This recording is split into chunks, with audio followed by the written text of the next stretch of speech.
Dios por los siglos de los siglos. Amén.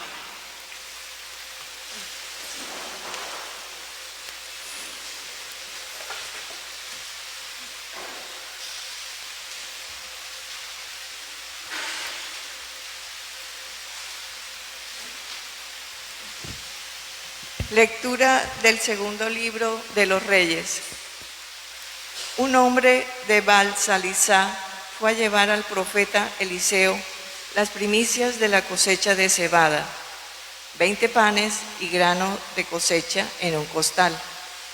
Eliseo dijo que se los dieran a la gente para que comieran. Un sirviente replicó: ¿y qué hago yo con esto para dar de comer a 100 personas?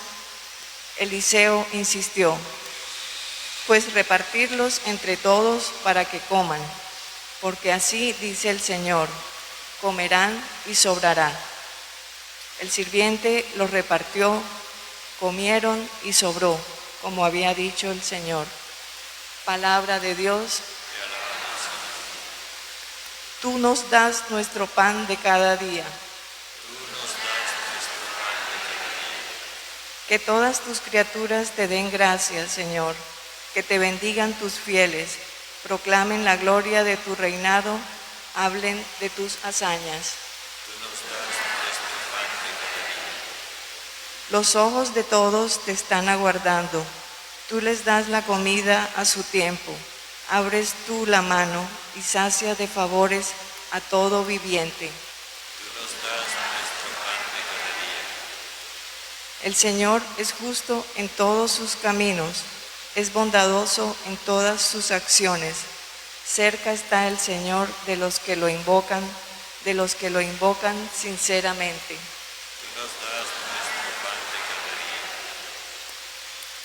Lectura de la carta del apóstol San Pablo a los Efesios.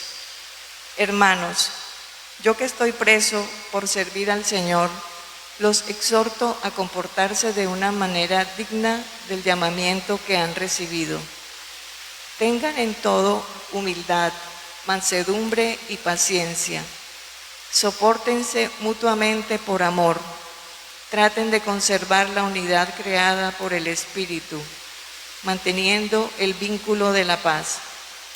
Hay un solo cuerpo y un solo espíritu, así como son unos mismos los bienes que esperamos, gracias al llamamiento recibido. Hay un solo Señor, una sola fe, un solo bautismo, y único es Dios, Padre de todos, que está por encima de todos, actúa por medio de todos y en todos permanece. Palabra de Dios.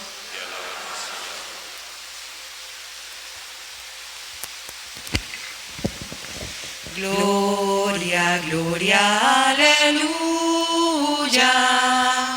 Gloria, gloria, aleluya. Gloria, gloria, aleluya. Jesús es el Señor.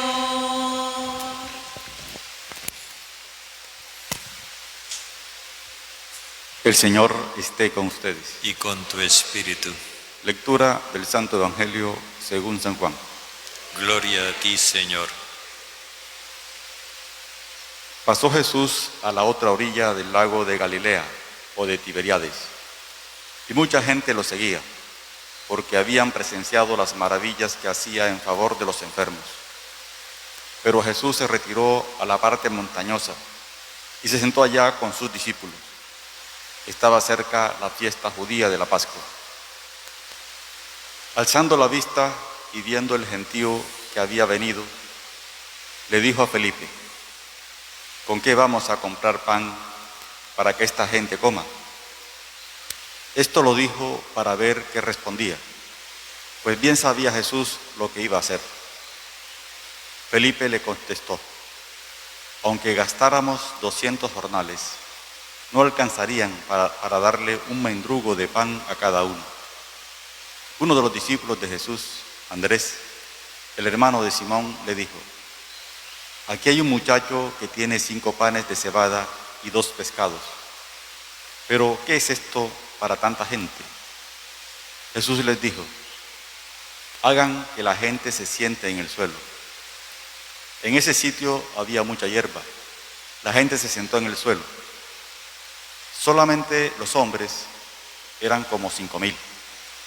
Jesús tomó los panes, dio gracias a Dios y los repartió, y les repartió pan y pescado cuanto quisieron. Y cuando quedaron saciados, les dijo a sus discípulos: recojan las sobras, que no se desperdicie nada. Ellos las recogieron y llenaron 12 canastos con las sobras que quedaron de los 5 panes de cebada. Y los que fueron testigos de milagros decían: este sí es el profeta que debía venir al mundo. Pero Jesús, dándose cuenta de que iban a llevárselo a la fuerza para hacerlo rey, se retiró otra vez, él solo, a la parte montañosa. Palabra del Señor. Gloria a ti, Señor Jesús.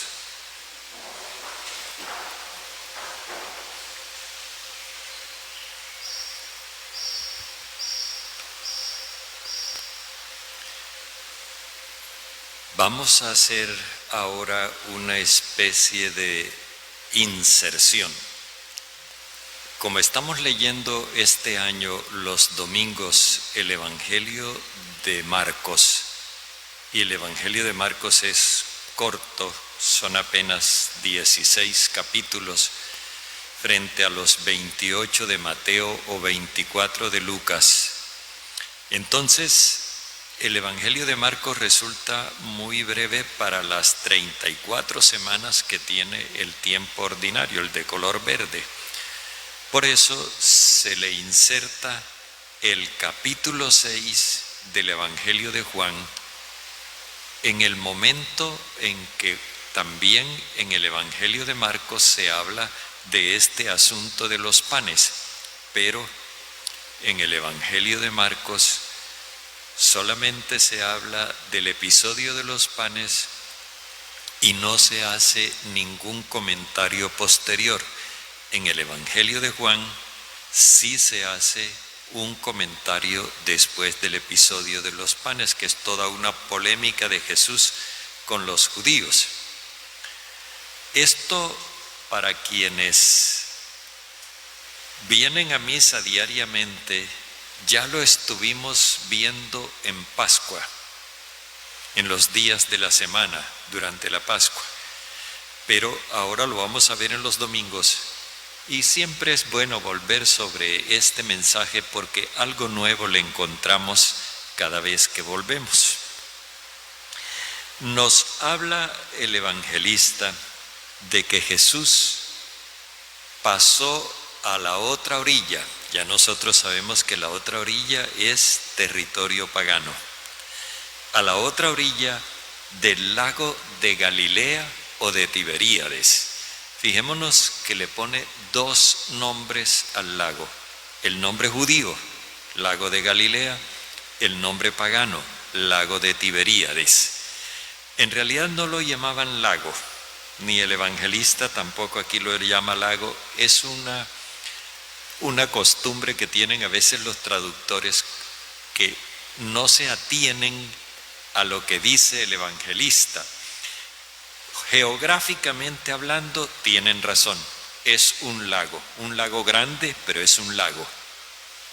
Pero el evangelista no lo llama lago, solamente Lucas lo llama lago. El evangelista lo llama mar, y lo llama mar por una razón muy concreta. Él quiere relacionar esta travesía de Jesús con el Éxodo. Y el Éxodo se dio a través del mar. Entonces dice que lo seguía, acostumbraba a seguirlo mucha gente, una gran multitud, porque habían visto las señales que hacía en favor de los débiles. Señales es otra palabra que nos conecta con el Éxodo. Pero aquí nos detenemos en el hecho de ver que a Jesús lo siguen porque Él se muestra favorable a los débiles y no porque se muestre tajante, digámoslo así, con los fuertes, con los poderosos. No lo siguen porque Él sea anti, sino porque Él es pro. No es porque esté en contra de los poderosos, sino porque está a favor de los débiles. Son pequeños detalles que es necesario observarlos para que nos llevemos una idea completa del asunto. Dice que Jesús subió al monte y este monte otra vez nos conecta con el Éxodo, cuando Moisés subió al monte. Y por último, dice que estaba cerca la Pascua. Otra vez nos conecta con el Éxodo. Entonces, todos estos rasgos quieren hacernos ver este episodio en la perspectiva del Éxodo. Y el Éxodo, no lo olvidemos, es la gesta por la cual Dios saca a su pueblo de la esclavitud para llevarlo a la libertad, para llevarlo a la tierra que emana leche y miel. Están en el monte cuando Jesús mira atentamente más allá y ve que se le acerca otra multitud. Él venía con una multitud que lo seguía, pero ahora la presencia de Jesús en el monte con sus discípulos y la fama que se ha extendido de él hace que afluya otra multitud. Y entonces Jesús comienza a poner a pensar a sus discípulos en términos nuestros, de nuestro individualismo crónico. Diríamos, qué cantidad de gente, ¿cómo se las irán a arreglar? Jesús le dice a uno de los discípulos, a Felipe, el que lo había reconocido como el Mesías de Israel, le dice, ¿cómo hacemos para comprar? Jesús utiliza el verbo comprar. ¿Cómo hacemos para comprar pan para darle a toda esta gente? Jesús sabe lo que va a hacer, pero Él quiere que sus discípulos analicen la situación y saquen sus propias conclusiones. Y la conclusión que Felipe saca es, ni siquiera medio año de jornal alcanzaría para que a cada uno le toque un pedazo, no un pan, sino un pedazo. Recordemos que el pan en aquella época eran como unas arepas de trigo, de masa de trigo asadas. Se calculaba que para una persona adulta se necesitaban 3 panes de esos más lo demás, la carne, la verdura. Y Felipe lo que está diciendo es que medio año de jornal no alcanzaría para que a cada uno le tocara un trocito de pan, ni siquiera un pan entero, sino un trocito. Y frente a esa situación, como Jesús ha logrado inquietar a los discípulos, después de que Felipe da ese veredicto, el dinero no nos va a dar ninguna solución. Entonces aparece Andrés. Andrés es el discípulo adulto. Andrés quiere decir varón adulto. Y esta adultez no es cuestión de edad, de años, de calendarios, esta adultez es producto del Espíritu Santo. Andrés dice, aquí hay un chiquillo que tiene 5 panes de cebada y 2 pescados. Pero ¿qué es eso para tantos? 5 y 2 suma 7. Es la totalidad de las provisiones del grupo. El chiquillo representa a la misma comunidad de los discípulos, que es pequeña, que no tiene figuración social, que no tiene capacidad de solución a gran escala, pero ofrece lo que tiene. No sé para qué tanto puede alcanzar esto, pero esto es lo que tenemos. Aquí viene la acción de Jesús. Díganle a esos hombres, a esa multitud que se recueste en la tierra. Multitud es la masa. Recostarse es adoptar la postura de hombres libres.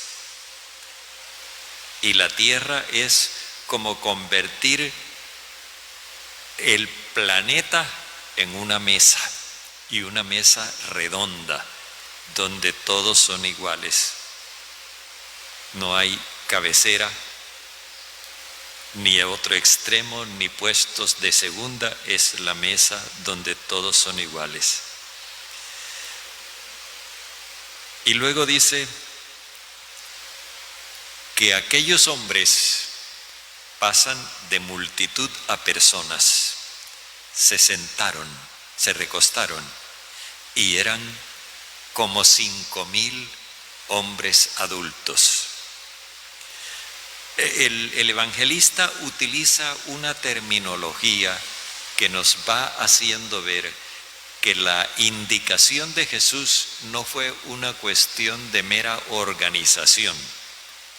Cuando Él les dice a los discípulos que le digan a la gente, se trata de transmitir a través de los discípulos una indicación. Aquí todos somos iguales. Aquí todos somos libres. No es simplemente recuéstense donde puedan y miren a ver cómo vamos a hacer. No, esto no es una cuestión logística. Esto tiene más fondo. Y en este momento, entonces Jesús toma los panes y da gracias a Dios.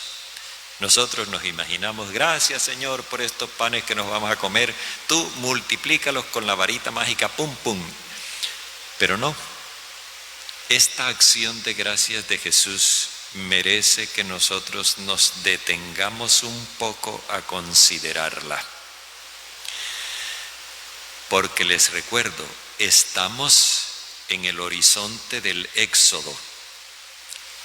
Y cuando estaban en el Éxodo, el pueblo también sintió hambre. Hace unos días, en la lectura de la semana, escuchábamos que en el desierto el Señor los proveyó de maná. Y ese maná no era una cosa extraordinaria, Jesús lo va a decir más adelante. Pero hay una característica en la cuestión del maná, más allá del origen del maná. Había una indicación, recojan una medida, él dice ahí la medida, un gomer. Recojan una medida por cada persona.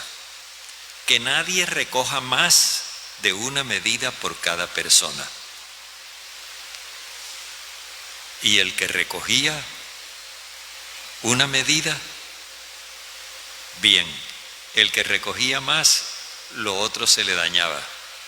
y el que recogía menos, cuando llegaba a su tienda tenía una medida completa. En el fondo, allí hubo una lección de equidad y de solidaridad. Más cuando les dijo: pueden el día sábado, el día anterior al sábado, recoger 2 medidas por persona,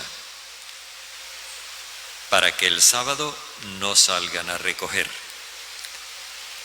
Y cuando recogían 2 medidas por persona antes del sábado, no se dañaba. Es una lección la que Dios les dio allí de solidaridad, de igualdad, de generosidad, de sobriedad. Así que la acción de gracias de Jesús, que evoca aquel hecho del Éxodo. Imaginémonos nosotros a Jesús orando de esta forma: Padre, te damos gracias porque tú a lo largo del camino del Éxodo alimentaste a tu pueblo con el maná, e hizo su acción de gracias recordando aquello del Éxodo. Entonces después Él toma las provisiones de su propia comunidad a la vista de todos y comienza a repartirlas. Lo que se da es lo que Jesús hizo.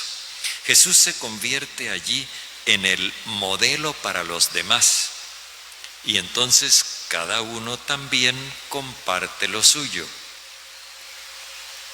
Y se genera la abundancia.